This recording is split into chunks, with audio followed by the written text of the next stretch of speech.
You have just tuned in to the Mag Nerd Podcast, your home for everything in music, anime, and gaming. What is up, guys? Showing off the King here, back with another video, and today I am so happy, I am so proud, I am ecstatic. Finally, we get an Avatar reboot. Thank you, God. Like, tears, man. I'm wiping away tears. So let's get into the story. So, the Twitter account from What's Next, the Netflix Twitter account, recently announced that there was going to be an Avatar reboot. The production is going to start in 2019, and it's going to be actually done by the original creators of the Avatar, the Last Airbender series, not by M. Night Shyamalan Ding Dong. Thank you, God. If anyone was smart, they wouldn't let him 10 feet away from a script of an Avatar. He screwed up that story so much. We'll get into more of that later. So, I'm actually going to read you guys real quick the statement that came with the press release. And again, there's just to let you guys know right now, this is breaking news. This just happened. Excuse me. This just happened. So, if you guys want to stay hip to the news, follow me. Thumbs up the video and subscribe to the Mag Nerd Podcast 2 on Twitter. That way, whenever any news comes out, you're going to hear it here first. But without further ado, let's get into this press release. So, it looks like the two guys behind it are Michael and Brian from the original Avatar series, and this is what they had to say about the movie. It says, "We're thrilled for the opportunity to helm this live-action adaptation of Avatar: The Last Airbender. We can't wait to realize Aang's world as a cinematical as we always imagined it to be, and with a and this is important, and with culturally appropriate non-whitewashed cast. It's a once-in-a-lifetime opportunity to build upon everyone's great work on the original animated series and go even deeper into the characters, story, action, and world building."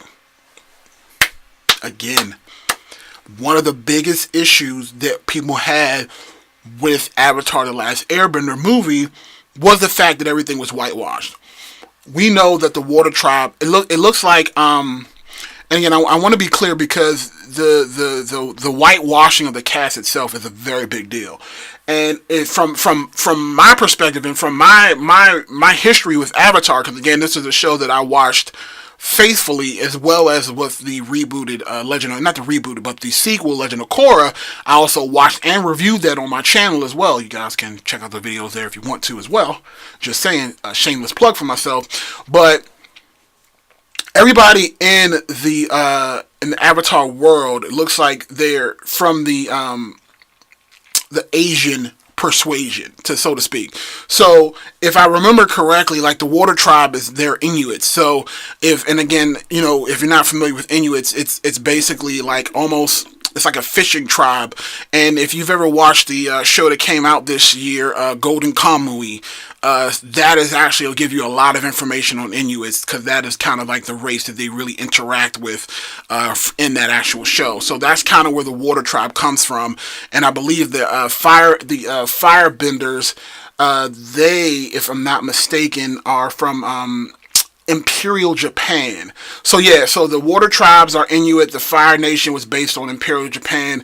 The Earth Kingdom was based in China, and then the Air Nomads are based in the Buddhist, Shaolin monks kind of thing. That's kind of where all the different races come from. So if we were to get a live action Avatar movie, that's kind of where I would want to see them pull from.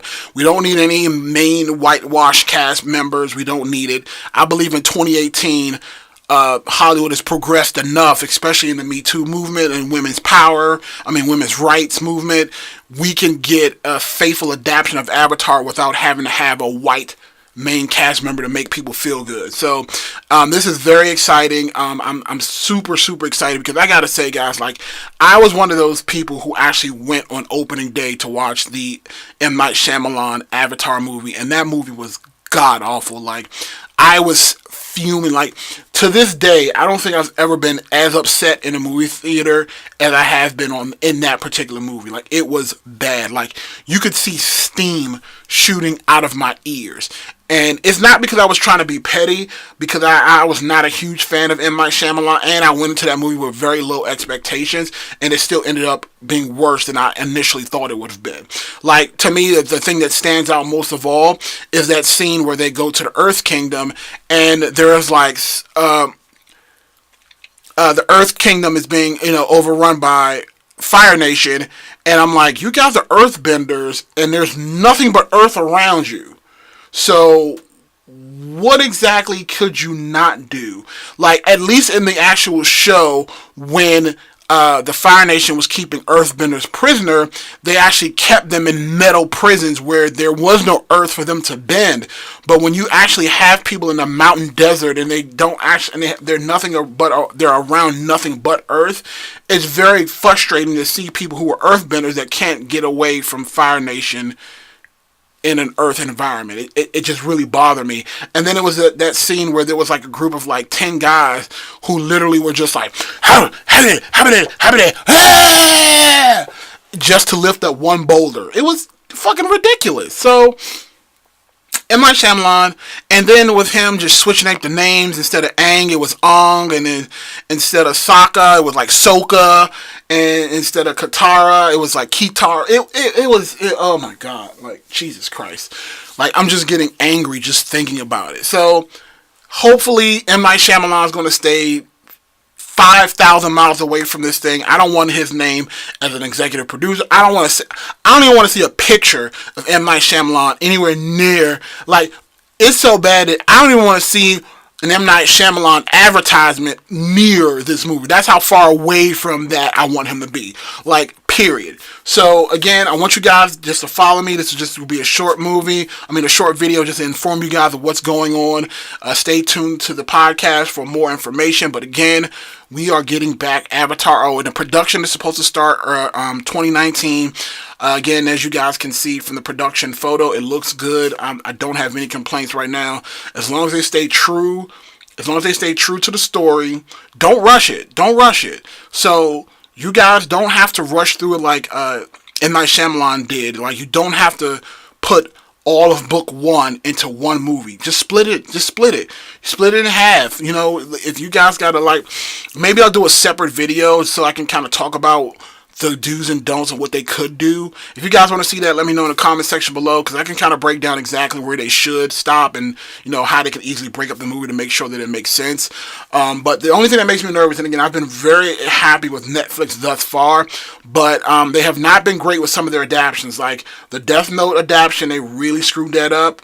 And even though the Netflix didn't do Attack on Titan, the Attack on Titan movie adaptation was garbage as well, and I'm not hearing great things about the Bleach movie adaptation. So, it's weird. So, and again, none of those last two didn't have anything to do with Netflix per se, but Netflix doesn't have a great track record with their original movies.